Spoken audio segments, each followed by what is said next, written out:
की लोकांपर्यंत आम्ही जसे पोहोचतोय तसं तुम्ही पण पोहोचलं पाहिजे. हे आज इथेच थांबलं नाही पाहिजे. हे तर आपला लढाई हा निवडणुकीपर्यंत चालू राहायला पाहिजे. धन्यवाद. संवाद साधला तर हा लढा इथेच थांबायला नको, यापुढेही अशाच पद्धतीनं ही गोष्ट मतदारांपर्यंत पोहोचली पाहिजे अशी भूमिका शर्मिला ठाकरे यांनी व्यक्त केलेली आहे. म्हणजे प्रवीण शेट्टीसह सुस्मिता मधाणे, पाटील न्यूज 18 लोकमत, मुंबई. काही फार मोठा विषय नाही हा.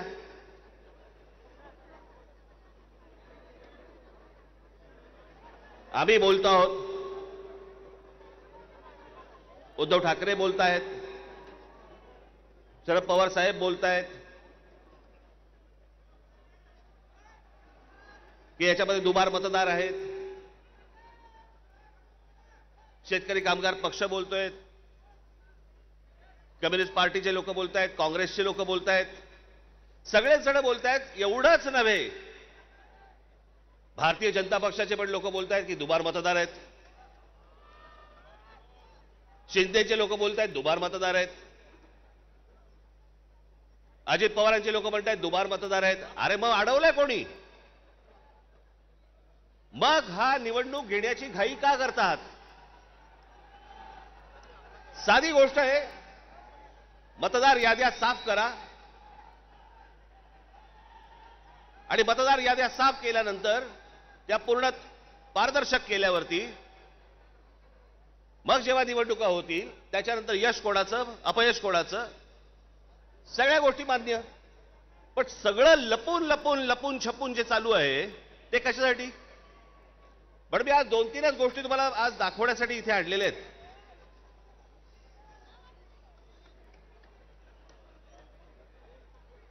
खरं तर हे 4,500 मतदार आहेत. 4,500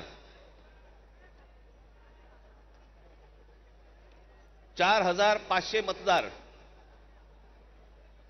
हे कल्याण ग्रामीण, डोंबिवली, मुरबाड आणि भिवंडी मधले मतदार आहेत.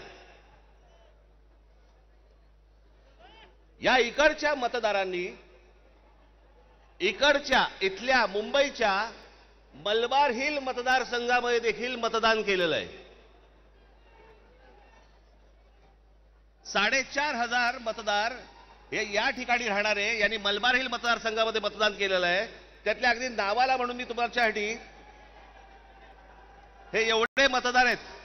हे एवढ्या लोकांनी हे तिथे राहत आहेत, तिथेही मतदान केलं आणि मलबार हिलमध्ये देखील मतदान केलं.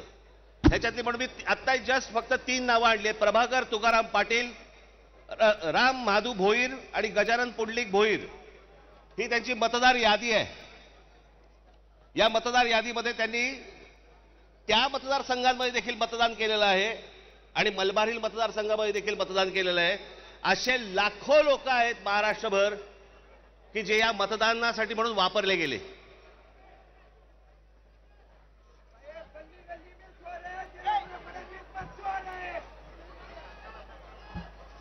आता मी तुम्हाला अजून एक गोष्ट दाखवणार आहे की लोक म्हणतात की पुरावे कुठे आहेत, पुरावे कुठे आहेत.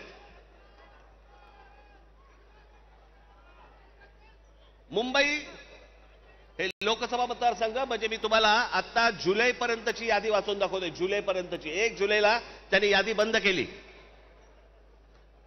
1 जुलैला जी यादी बंद केली त्याच्यामधले फक्त मी मतदार तुम्हाला वाचून दाखवतोय. याच्यामध्ये मुंबई नॉर्थ इकडे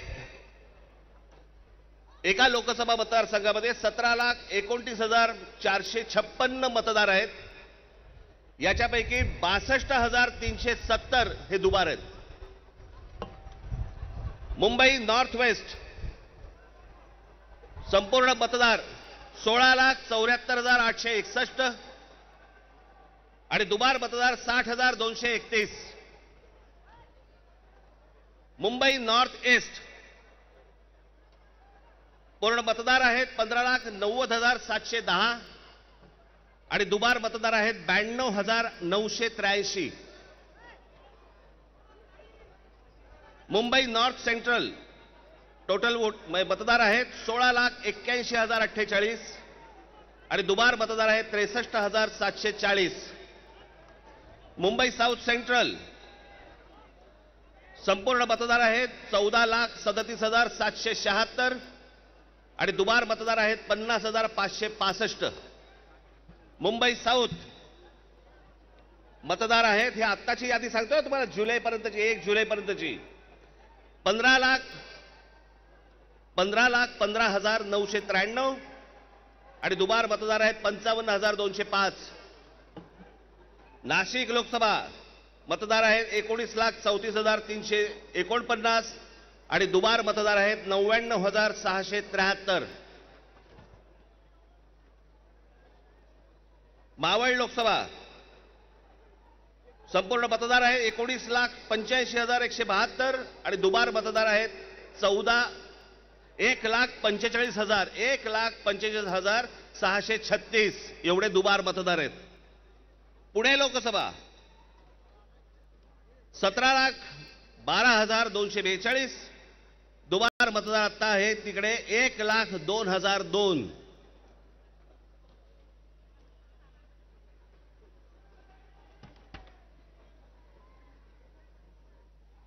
हे ठाणे लोकसभा इथे दुबार मतदार आहेत 2,09,981. लोक म्हणतील की बाबा हे आकडे तर बोलून दाखवलेत, पुरावा कुठे आहे? मी आज तुमच्यासाठी पुरावा देखील आणलाय ह्या सगळ्या दुबार मतदारांचा. काढते कापड. हे सगळे दुबार मतदार आहेत. हे एवढे सगळे दुबार मतदार आहेत. हे मी तुम्हाला आता जेवढे फक्त मतदारसंघ सांगितले तेवढ्यातले फक्त दुबार मतदार आहेत हे.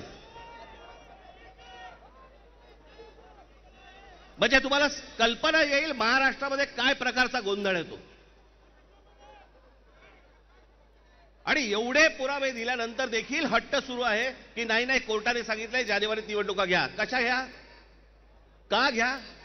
कोणाला आहे घाई? 5 वर्ष निवडणुका घेतल्या नाहीयेत. 5 वर्ष. अजून 1 वर्ष गेलं तर काय फरक पडणार आहे? काय फरक पडतो? 5 वर्ष काही फरक नाही पडला, अजून 1 वर्ष गेलं. पण जी माणसं भरली आहेत आतमध्ये त्याचं काय करायचं? मग त्याच्यातल्या त्याच्यात निवडणुका आटपून घ्यायच्या आणि पुन्हा यश पदरी पाडायचं. याला काय निवडणुका म्हणतात? या निवडणुका अशा याच्यात तर लोकशाही तरी टिकेल. एका आमदाराचा भाऊ सांगतो की मी 20,000 मतं बाहेरून आतमध्ये आणली. आमदाराचा म्हणजे ह्याची हिंमत बघा, सत्तेचा माज बघा की एक आमदाराचा भाऊ सांगतो की आमदार असतो पैठणचा, त्यांचा बुमरेचा भाऊ ना, हो पण त्याचा बुमरेचा भाऊ ना, तो मुलगा हल्ली कळतच नाही माहिती. या मतदार याद्या तपासताना ह्याच्यातला कोण त्या दिवशी सांगितलं नाही का मी? मुलीचं वय 114, वडिलांचं वय 43. त्या दिवशी काय मला बोलायचं ते मी बोललो. काहीही चालू आहे. त्या नवी मुंबईचे आयुक्तांच्या बंगल्यावरती मतदार नोंदवले गेलेत. कोणीतरी सुलभ शौचालयामध्ये नोंदवला गेला. कुठेही बसलेला दिसला की काही नोंदवायचा का?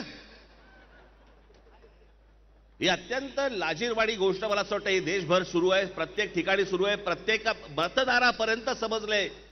परवा दिवशी तर मी त्या मशीन्स, वोटिंग मशीन बद्दल बोललो. मी त्याचं डेमॉन्स्ट्रेशन दिलं. मी हे गेले 2017 पासून ओरडून सांगतोय की ह्याच्यामध्ये गडबड आहे, ह्याच्यामध्ये गोंधळ आहे. अशा प्रकारच्या साधी गोष्ट आहे. 232 आमदार निवडून आल्यानंतर जर महाराष्ट्रामध्ये मातम असेल